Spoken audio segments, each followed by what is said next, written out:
Muy buenas, soy el licenciado sin licencia y aquí tenemos una nueva revisión de la colección Los héroes más poderosos de Marvel. En esta oportunidad el tomo 3 correspondiente a Wolverine y el tomo 4 correspondiente a Hulk. Si nos damos cuenta, aquí tenemos uno de los tomos más delgaditos, que sería el de Hulk de toda la colección, perdón, de Wolverine de toda la colección, y uno de los más contundentes, que sería el de Hulk. Y si colocamos uno al ladito del otro, como ya estamos acostumbrados, el lomo nos muestra que forman el antebrazo y parte del cuerpo de Namor. Estos cómics, como ya habíamos mencionado en videos anteriores, son relativamente económicos. Ustedes los pueden encontrar en su kiosco más cercano o en alguna librería especializada con algún sobreprecio. Mi consejo es búsquenlo en lo más barato, que serían los kioscos o en alguna página que esté dando vuelta por ahí. Vamos a la revisión de este tomo, que como vimos anteriormente es uno de los más delgaditos que va a tener esta colección. Tiene 4 números del epílogo de Mesías Complex, que sería una saga de los X-Men, y además la primera aparición, o mejor dicho, la segunda aparición de Wolverine. Aquí vamos a abrirlo para que vayamos viendo en detalle de qué va este tomo. Aquí partimos. ¿Por qué les digo que es la segunda aparición de Wolverine? La primera aparición ocurre en el Increíble Hulk 180. Si se dan cuenta, este es el 181. Pero la gracia es que en este cómic aparece ya en toda la historia, en todo el cómic. En el número 180 aparece simplemente en las últimas páginas. Y además, esta es la primera portada en la cual aparece Wolverine, creado por el señor Len Wein como el guionista, y además el dibujante Jeff Trimple. Creo que se pronuncia así. Si se dan cuenta algunos detallitos que podemos ir viendo, el traje básico de Wolverine se mantiene prácticamente igual. Solo ha cambiado su máscara, que antes era más como una especie de gato, incluso tenía sus bigotitos ahí. Esta historia es más o menos de 1974, más o menos por ahí. Entonces, si se dan cuenta, las historias de ese periodo iban relatando todo lo que pasaba. Con mucho texto de lo que pasó en el capítulo anterior, lo que están pensando los personajes, explicando por qué le está pegando, etcétera. Entonces esto a veces se vuelve un poquito tedioso. Aún así, la historia es bastante interesante. Aquí vemos como, por ejemplo, el primer enfrentamiento entre Wolverine y Hulk no termina de la mejor manera, ya que es interrumpido por una especie de hechizo que le lanzan ambos y caen desplomados tanto Hulk como Wolverine.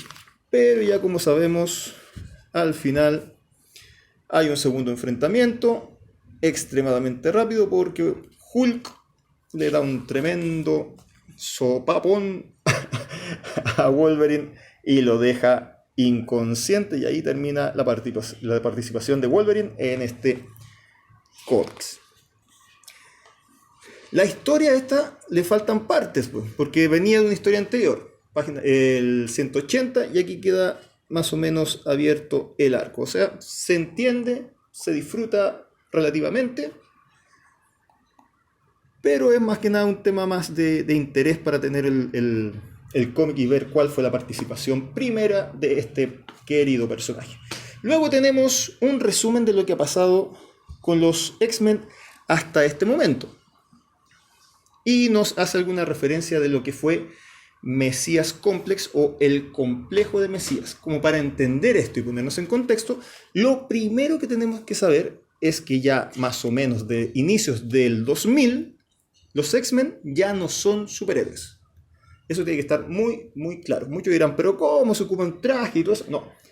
Desde la llegada de Grant Morrison al cómics de X-Men, ya ellos no son superhéroes. Después vino una etapa de George Whedon, que trató de volver a transformarlo en superhéroe, pero luego volvieron a ser esta especie de grupo de resistencia armada.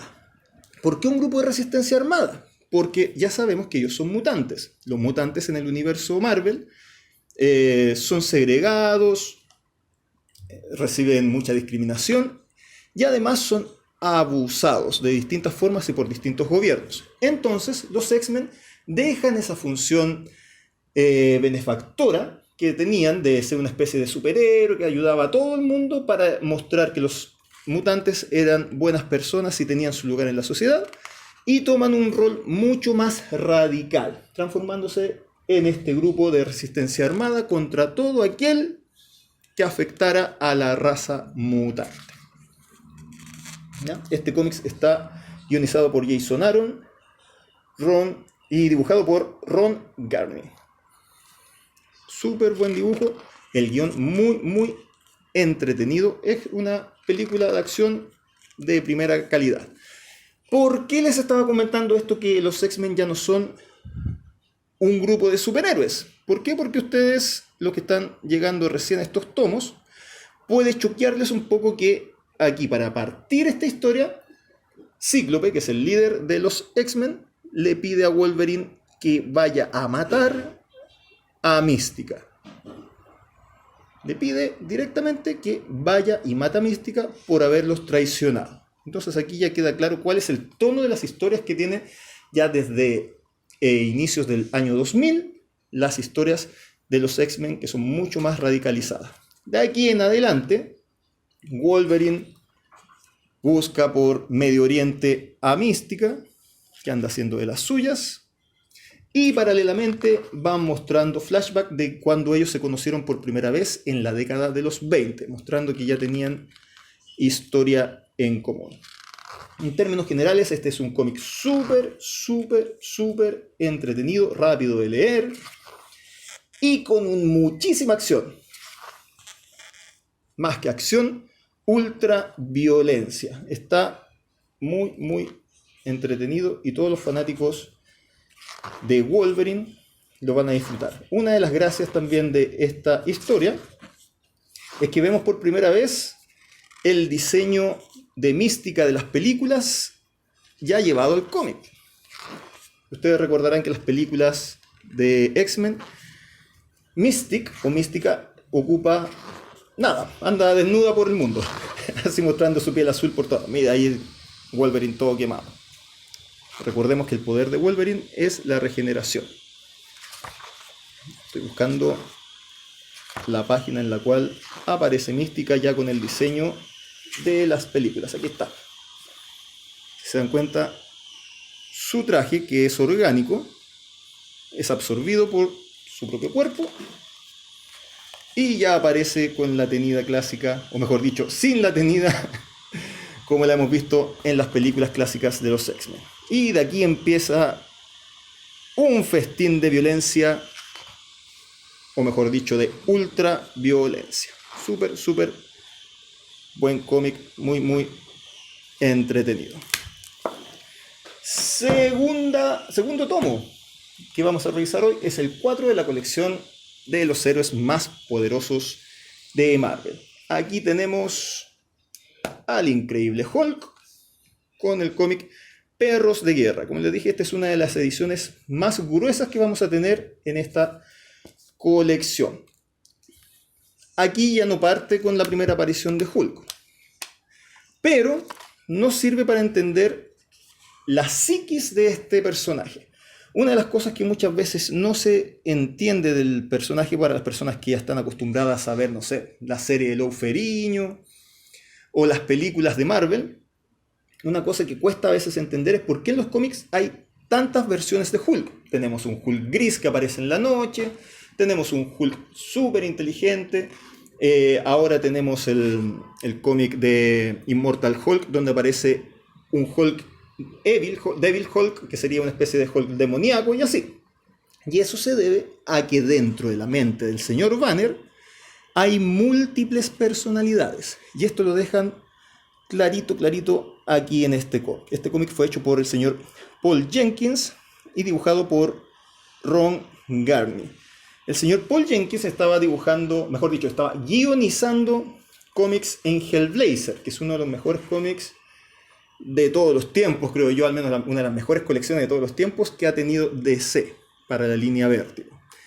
Se lo trajeron a Marvel.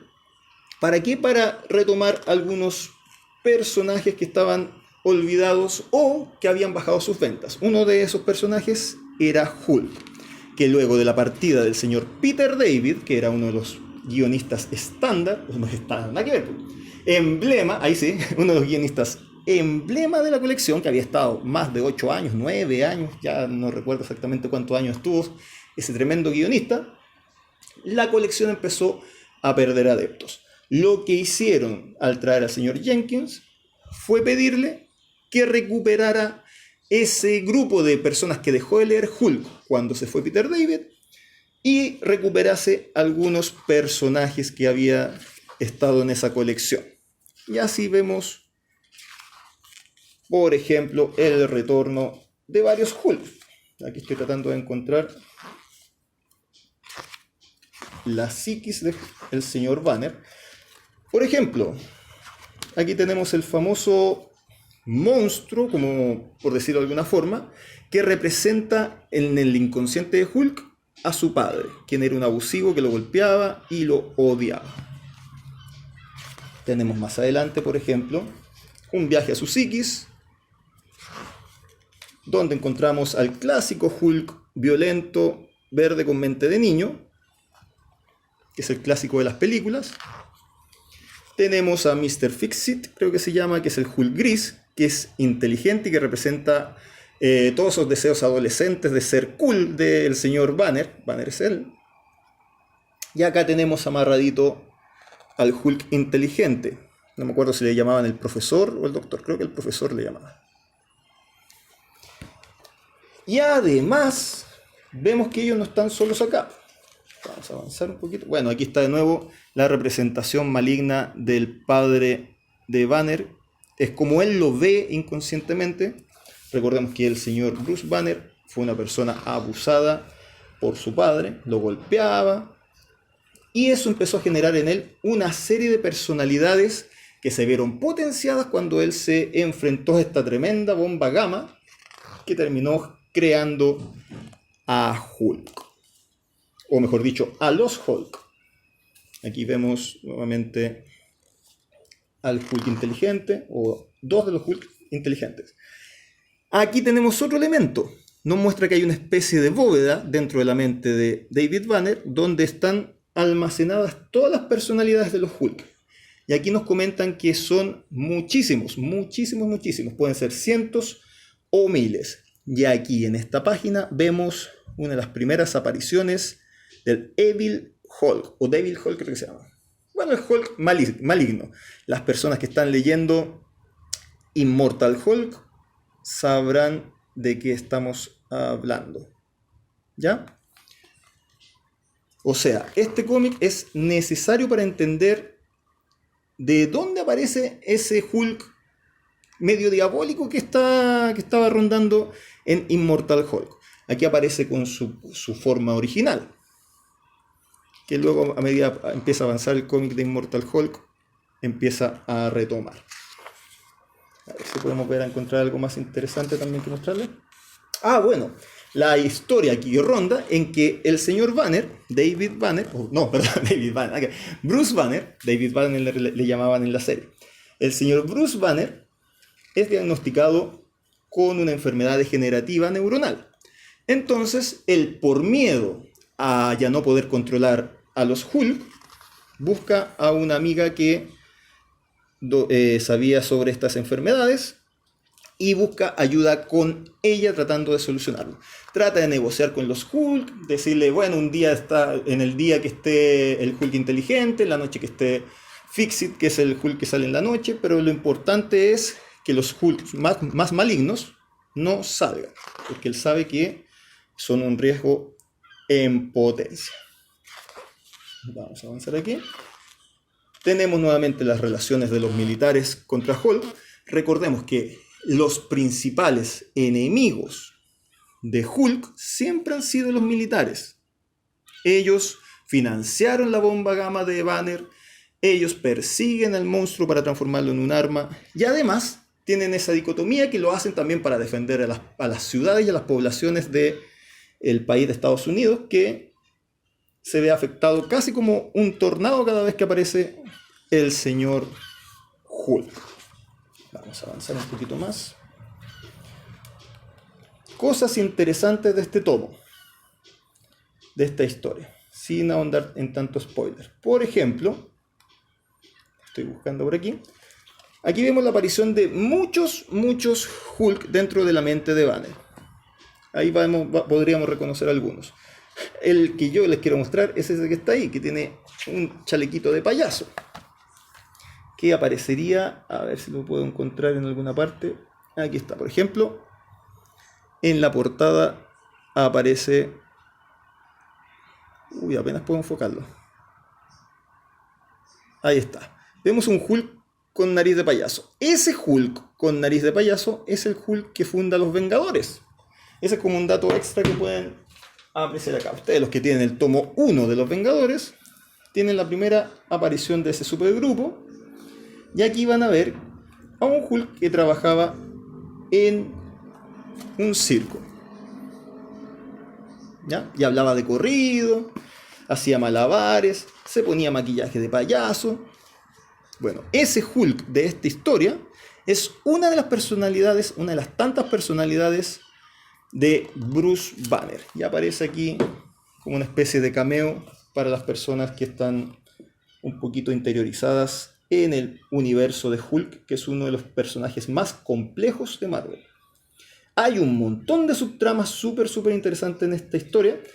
Y además se podría mencionar que fue uno de los cómics en los cuales se basó la película de Ang Lee, pero de forma muy libre. La película de Ang Lee fue la primera película de Hulk antes del... Bueno, ya no me acuerdo las fechas, pero antes de que llegara Marvel a hacer películas con Hulk, Ang Lee hizo una película que no le gusta a muchas personas. A mí me encanta, cada vez que la pillo en el cable la empiezo a ver.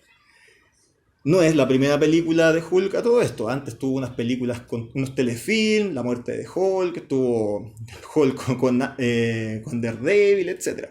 Estamos hablando de la película Hulk de Ang Lee. Aquí en esa película él utiliza estos perritos, que son perros irradiados con gamma, y de hecho ocupa 3 perros y los hace pelear con Hulk en la película.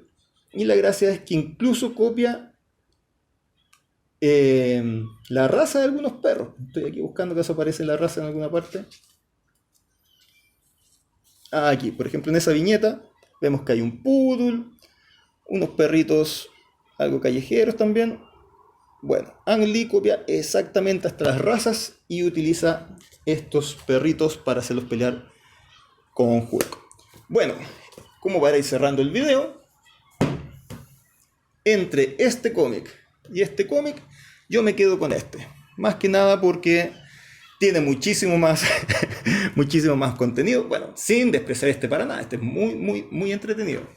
Pero este Hulk nos da una etapa que muchas veces no valoramos, pero que es sumamente interesante, como para conocer al personaje, entender todos los problemas mentales que tiene el señor Banner y saber por qué hay tantos Hulk diferentes, y también la relación que tiene el ejército de Estados Unidos con este monstruo Gamma. Súper buena lectura y recomendada completamente. Suscríbanse si les gustó el video. Si no les gustó, también suscríbanse. Cuídense mucho. Soy el licenciado sin licencia y nos estamos viendo. Chau.